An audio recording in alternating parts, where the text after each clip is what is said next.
봅시다. 오늘 경우의 수거든요. 경우의 수. 힌트는 근데 다 받으셨죠? 네.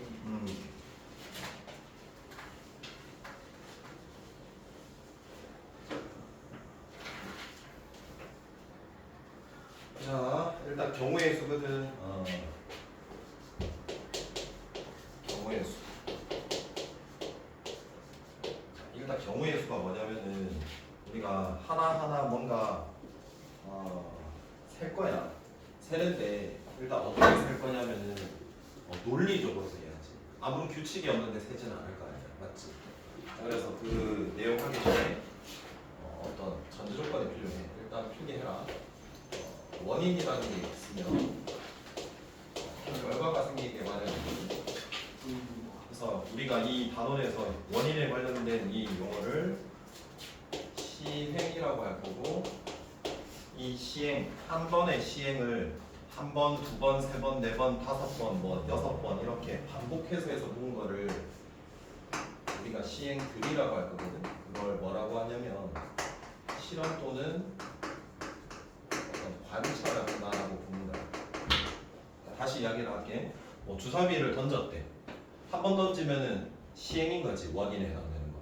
근데 주사위를 한 번 던지는 거를 뭐 10번이나 한 거야. 그게 뭐야? 실험이고 관찰하는 거야. 이해되겠어? 그래서 시행이라는 이 용어에 우리가 주목을 해야 된다. 자, 그 다음에 결과가 일어나기 마련인데 그 결과를 우리가 사건이라고 할 거란 말이야. 그래서 주사위를 한 번 던지면 어떤 사건이 일어날 수 있을까? 1의 눈이 나오는 사건도 있고 2의 눈이 나오는 사건도 있고 3, 4, 5, 6 이렇게 생기겠지. 그래서 우리가 좀 종합을 해볼게. 일단은 논리적인 수색이야. 얘가 경우의 수라는 거. 근데 지켜져야 되는 게 있다. 첫 번째는 중복이 일어나면 안 되고 빠짐없이 해야 된다. 자, 그리고 이 경우를 센다라는 거는 중복이 안 된다라는 소리거든. 그래서 다른 경우를 세야 돼. 어떤 다른 경우를 하나. 예를 들어서 봐봐. 주사위를 한 개를 두 번 던졌대. 그러면 원인에 해당되는 게 생겼기 때문에 결과가 생기겠지. 맞지? 그럼 주사위 한 개를 두 번 던졌을 때는 일어날 수 있는 총 모든 경우의 수가 몇 가지일까? 12가지. 그렇게 생각하면 안 되지. 자, 36가지. 자, 1이 나왔을 때 뭐가 나올 수도 있고 1이 나올 수도 있고 1이 나왔을 때 뭐가 나올 수도 있고 2 해서 1이 나왔을 때 어디까지? 6까지 나올 수 있단 말이야. 그럼 첫 번째 주사위에는 뭐가 또 나올 수도 있냐? 2가 나올 수도 있지. 그 다음에 쭉 가서 어디까지? 6까지도 나올 수 있는 거잖아. 해서 이 2가 나왔을 때도 총 몇 가지고? 6가지. 6이 나왔을 때도 첫 번째 몇 가지? 6가지니까 총 몇 가지가 생길까? 36가지. 그래서 어떤 이야기를 조금 하려고 그러냐면 봐봐. 여기에 1, 2가 나오는 경우도 있지만 2, 1도 나오는 경우가 있어. 그래서 이 두 개를 조금 비교해야 돼. 이 두 개는 같은 경우야, 다른 경우야? 다른 경우야. 그래서 이 다른 경우를 세야 되는 거지. 이 같은 경우를 세버리면 안 돼. 예를 들어서 문제를 살짝 바꿀게. 주사위 한 개가 아니라 주사위 뭐라고 할까? 두 개를 한 번 던졌을 때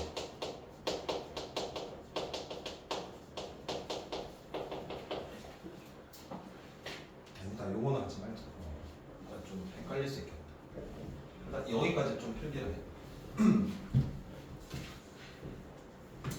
일단은 경우의 수라는 거는 일단 원인이 있을 때, 그러니까 즉 시행을 할 때 우리가 세는 거야. 논리적으로 중복 안 되게 빠짐없이. 알았지? 우리끼리 약속이 뭐냐면 첫 번째 1대1 대응을 해야 돼.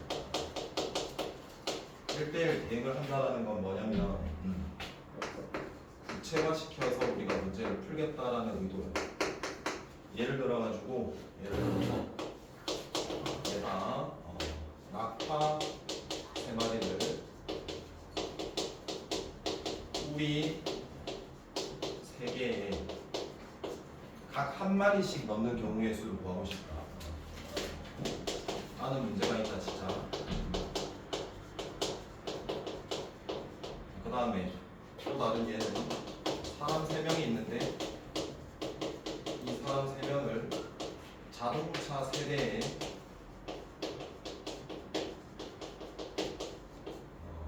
태우는 경우의 수를 구하고 싶다. 이렇게 예를 들게. 너네 어떻게 셀지는 모르겠다만 위 경우와 아래 경우는 경우의 수가 어떨까? 같다. 자, 그래서 두 번째 약속을 하게 된다. 두 번째 약속이 뭐냐면 경우의, 우리끼리 말이다 약속. 경우의 수의 적 본질이 같은 상황. 본질이 같다. 앞으로 이런 용어를 많이 쓸 거다. 그러니까 경우의 수적 본질이 같은 상황이야. 그러니까 단어만 바뀌었을 뿐이지 그 경우의 수는 어떻다? 같다라는 말이야. 그럼 여기로 다시 돌아올게. 자, 낙타 3마리라는 게 나왔고 뿌리 3개라는 게 나왔고 사람 3명, 자동차 3대 이렇게 나왔다. 그러니까 너무 추상적인 거잖아. 오늘 우리가 풀어나가기에는 추상적이야. 그래서 우리는 어떻게 하겠다? 구체화시키겠다. 어떻게 구체화시킬 거냐면 알파벳 대문자를 쓰든 소문자를 쓰든 숫자를 쓰든 이렇게 지정을 해가지고 1대1 대응시킬 거야. 예를 들어가지고 우리가 우리 3개라는 거를 이렇게 놓을 수도 있잖아. 1, 2번, 3번 우리라고 할 수 있잖아. 그러니까 이렇게 구체화시킬 거라고. 따지기 쉽게. 이해되겠어? 그러면 낙타 3마리는 뭐라고 할까? A, B, C라고 놓아버리면 우리가 경우의 수를 셀 때도 편리하게 우리가 작용을 하겠지. 자, 마찬가지다. 사람 3명은 당연히 A, B, C라고 놓을 거고 자동차는 1, 2, 3이라고 놓아도 하등 상관이 없잖아. 그럼 당연히 얘와 얘는 단어만 바뀔 뿐이지 이 경우의 수적 본질이 어때? 같은 상황이야. 그러니까 경우의 수가 같다는 거지. 여기까지 이해돼? 자, 그래서 우리가 이걸 최종적으로는 이 문 나갈 때는 셀 수 있도록 하는 게 목적이고 절대로 얘는 공식으로 접근해서가 안 돼. 공식 접근해서 안 된다. 알겠나? 그러니까 우리가 추구해야 할 게 뭐냐면 일렬로 사람을 배열하거나 아니면 대표 2명을 못 뽑거나 아니면 반장, 부반장을 뽑거나 이런 것들을 할 거란 말이야. 그런 걸 외워서 푸는 게 아니고 지금 하는 내용 토대로 분석해서 우리가 풀어낼 수 있도록 하는 게 우리의 목적이다. 알겠지? 이해되겠어? 자, 볼게. 자, 이렇게까지 왔어. 세 번째. 법칙을 우리가 배울 거거든.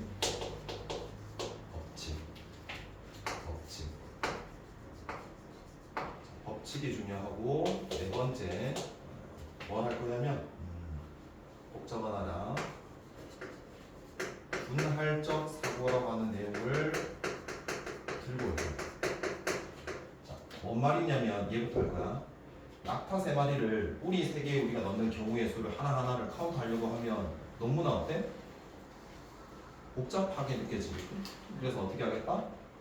분할적 사고를 통해 가지고 뭐 하겠다? 단순화 시키겠다. 근데 어떻게 단순화 시키냐면 뭔가가 고정돼 나갈 거야. 고정. 무슨 말인지 모를 거거든. 일단 이렇게 적어놔. 자, 그럼 우리는 단순화 시키기 위해서 분할적 사고를 우리가 이용을 할 건데 그 분할적 사고에는 총 몇 가지가 있느냐? 4가지가 있다. 그래서 너네는 이 4가지를 이야기할 수 있어야 된다. 알겠지? 첫 번째가 뭐냐면 대상 기준으로 할 거고 대상 기준. 두 번째는 자리 기준으로 우리가 생각을 할 거고 세 번째는 개수로 분류를 할 수도 있어. 개수로 분류. 자, 마지막에 조금 용어가 어렵게 생각할 수도 있는데 배열하기 전에 상황을 볼 거야. 모든 상황. 이렇게 4가지가 있다라고 적어주면 돼. 자, 그럼 다시 볼게. 자, 분할적 사고에 몇 가지가 있다? 4가지. 왜 하는 거야? 단순화 시키기 위해서 하는 거야. 알겠지? 단순화 시키기 위해서 하는 거고 사실상 이거 뭐 하는 거냐면 케이스 분류하기 위한 기준들이야. 케이스를 나눠 가지고 이렇게 고정시켜 나가면서 단순화시켜서 문제를 푸는 거야. 알겠지? 이렇게 풀 거야. 자, 그래서 일단 얘 가지고 어떻게 적용하는지에 대해서 한번 볼 거다. 알겠죠? 자, 그 밑에 한번 예를 들어 볼게요. 이 낙타 세 마리를 우리 세 개에 넣는 경우를 우리가 볼게. 자, 우리를 우리가 이렇게 1, 2, 3번 우리라고 볼 수 있지. 네. 자, 그럼 우리가 대상 기준으로 할지 자리로 기준으로 할지 우리가 먼저 살펴볼게. 자, 대상 기준으로 할게. 자, 그럼 우리가 이 A 기준으로 할 수도 있고 B 기준으로 할 수도 있고 C 기준으로도 할 수 있겠지. 근데 뭐가 땡겨? A가 한번 땡겨서 A로 한번 해볼게. 그럼 이 A라는 대상 기준으로 하게 되면 뭐 기준? 대상 기준으로 하면 어떻게 케이스 분류가 될까? 이 A가 어디에 있을 수 있냐 이 생각을 해줘야 되거든. 1, 2, 3, 4개. 1번에도 있을 수 있고 2번 또 3번 총 몇 개? 3개 빠짐없이 해야 돼. 그래서 케이스가 몇 개로 분류가 돼. 자, 그럼 생각을 해봐. 그럼 이 케이스 세고 이 케이스 세고 이 케이스 세서 뭔가 더 하면 되겠지. 맞냐? 그럼 우리가 세 마리를 한 번에 내가 태우는 거 우리 가두는 게 쉽냐? 이렇게 하나 고정시켜서 나머지 두 개만 내가 넣는 경우를 세는 게 쉽냐? 두 개가 쉽잖아. 그러니까 줄여나가는 거야. 이해되겠어? 세는 거는 조금 이따 할 거야. 자, 그 다음에 뭐 기준으로 할 수도 있다? 자리 기준으로 할 수도 있다. 근데 자리가 1, 2, 3 몇 개야? 그럼 당연히 1번으로 할 수도 있고 몇 번? 2번, 3번으로도 다 할 수 있는 거야. 자, 1번으로 한번 해볼게. 자, 그럼 1번으로 케이스 분류를 하면은 뭐가 될까? 1번 자리에 뭐가? 생각을 해야 된다, 여기는. 1번 자리에 기준, 케이스 분류. A가 올 수도 있고, B가 올 수도 있고, C가 올 수도 있는 경우 말고 있니? 없잖아. 그래서 이렇게 케이스 몇 개? 3개 해서 왼쪽 기준으로 풀든 오른쪽 기준으로 문제를 풀든 답은 똑같아. 무슨 말인지 알겠어?